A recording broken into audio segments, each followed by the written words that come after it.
Welcome back to J-Thunda's Music Reviews, and for today's episode, we're going to be talking about great bands that have less than 5 albums. 5 albums or less.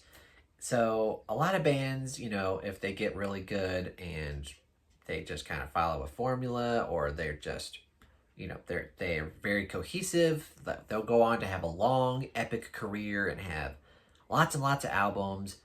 We're not talking about those bands. We're talking about bands that have 5 or less albums, either because they just had a very short time period, or maybe there was a death in the band and the rest of the band members moved on, or just for whatever reason they just decided to stop doing albums.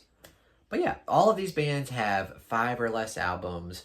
Some of these bands have 5 albums. Some of these bands only have like 1 or 2 albums, which is pretty crazy. But yeah, I'm going to talk about these bands. How many are there? I've got 13 bands to shout out here. Some of these are, some of my all-time favorites. Some of these I'm just going to mention here just because they're worth mentioning.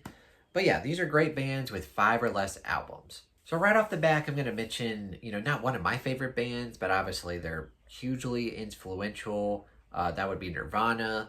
They actually only have 3 studio albums, and that's the other part. I'm only going to include studio albums. There's a lot of bands that have like a bunch of live albums and like compilations. I'm only counting studio albums. Nirvana has 3 studio albums, and they're one of the most influential grunge bands and 90s bands of all time.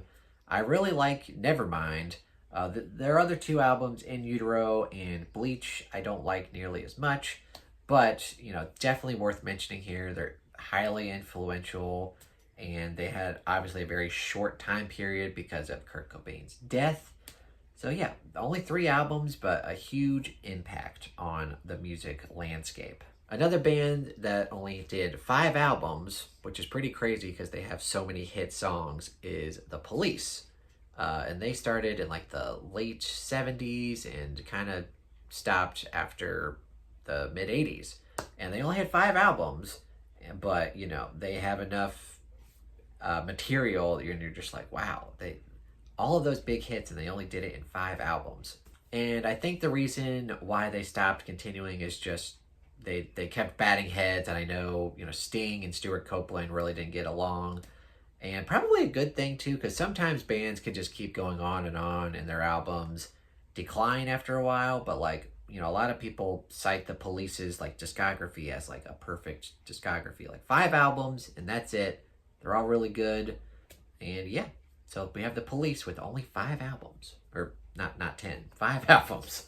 And then we have Cream, who is kind of like a late 60s kind of psychedelic group, obviously with Eric Clapton, Ginger Baker, and I think Jack Bruce, a trio. They only did 4 albums, I believe, and not one of my all-time favorite bands, but they do have some really good rockin' songs. And yeah, it's amazing how much material they were able to do in a really short amount of time, because I think like the 4 albums came out in like a 2.5, 3 year span. And then obviously Eric Clapton went on to do other stuff, including a band that I will talk about later in the video. But yeah, only 4 albums, a lot of material, and highly influential. And then also from this same time period, we've got the Jimi Hendrix Experience. And I know, Jimi Hendrix as a whole has a whole ton of albums, because a lot of them were after his death, and then a lot of them were live albums. But just specifically with the Jimi Hendrix Experience, just with that trio, they only did 3 albums. And also kind of crazy, they only did it in like a 2.5 year span. And just so many great songs and so many great music moments with just that trio. And yeah, one of my favorites. I haven't really explored too much of his stuff outside of Jimi Hendrix Experience, but I love those 3 albums that they all did together. We also have Velvet Revolver, which only had 2 albums, and this is kind of a super group made up of Scott Weiland from Stone Temple Pilots, and a couple of members of Guns N' Roses, including Slash and Duff, and a couple other guys. And yeah, they just made this group because, obviously Guns N' Roses wasn't a thing, and Scott Weiland left Stone Temple Pilots, and they just made this band.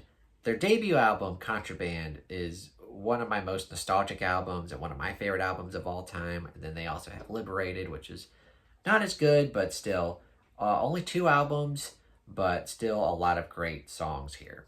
And then we have a band that, again, only has 5 albums. Hopefully this changes, because hopefully they release another album soon, or soon-ish. And that would, of course, be Tool.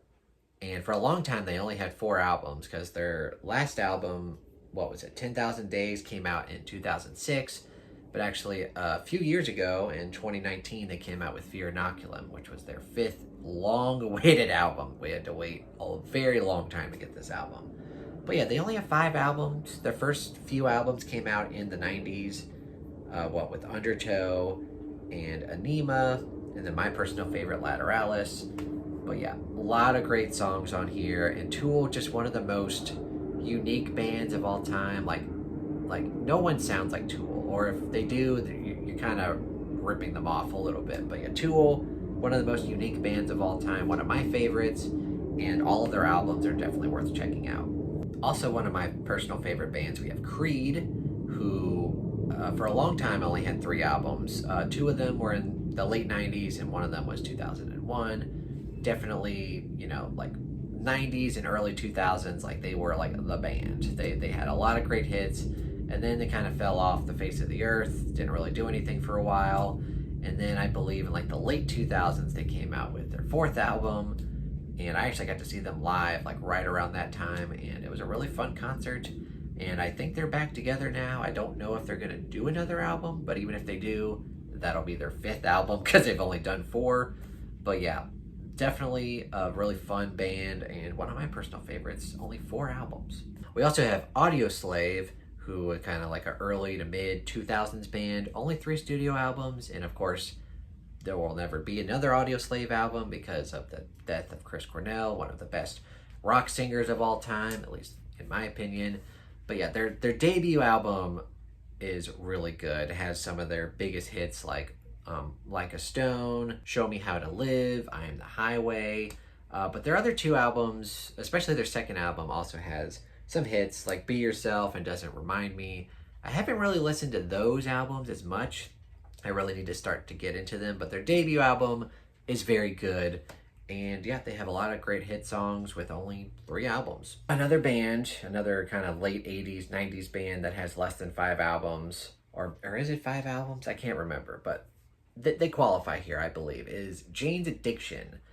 Not one of my all-time favorite bands, but they do have some really rockin' songs. They've got songs from their debut album from 1988, like Jane Says and Mountain Song, but then you've obviously got Been Caught Stealing and Stop, which are really fun. But yeah, overall, they definitely made an impact with less than 5 albums. Then you've got Sublime, which I believe they only had 3 studio albums. I think really my main love for them is their last album that they did, which has some of their biggest songs like Santeria, What I Got, Wrong Way, Doing Time, Caress Me Down. But yeah, bunch of songs. But they got some other songs from their previous albums like 40 Ounces to Freedom and Smoke Two Joints and Bad Fish. So overall, they have a really good collection of songs with only 3 albums.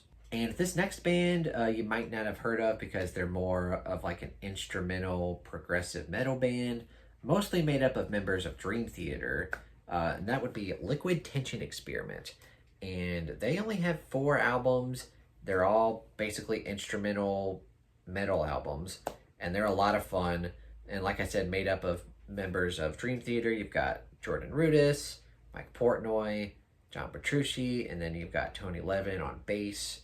But yeah, really fun, just instrumental stuff. And I love instrumental albums. So this is actually one of my favorite bands of all time. They have a lot of songs, but really only 4 studio albums. And again, with instrumental albums, I love them. We have the Steve Gadd Band, which of course is founded by one of my all-time favorite drummers, Steve Gadd. And he takes a bunch of musicians and kind of makes this really cool, like jazz, rock, pop stuff. Really cool, kind of reminiscent of Steely Dan a little bit. And it's just really fun instrumental music. So if you like that, if you like whatever I just said there, definitely check out Steve Gadd Band. They don't get enough love. Definitely one of my favorite instrumental groups. And then the last band I'm going to mention here actually only did one studio album, but still managed to make a really big impact on the music landscape. And that would be Derek and the Dominoes.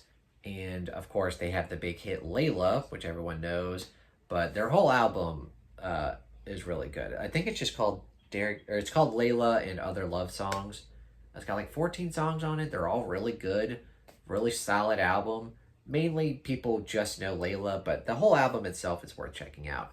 And then, that was their one studio album. And then, of course, they have a bunch of live albums and maybe some outtakes here and there. But, like, they really only had one album. And then, which is made up of, I think, members of, like, Allman Brothers Band, like one of the Allman Brothers, and Eric Clapton. Like I said, he left Cream and then went on to do other stuff.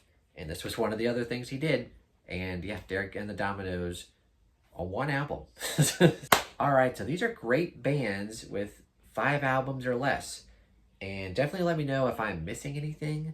I definitely tried to do some research on this, and these were like the main ones I could find, like at least, bands that I do appreciate that have 5 albums or less. But definitely let me know down below, first of all, if you agree with me, and second of all, if there are any other bands you can think of that have 5 albums or less that are worth checking out. And yeah, thank you guys so much for watching. Like and subscribe and all that jazz, and I'll see you in the next one.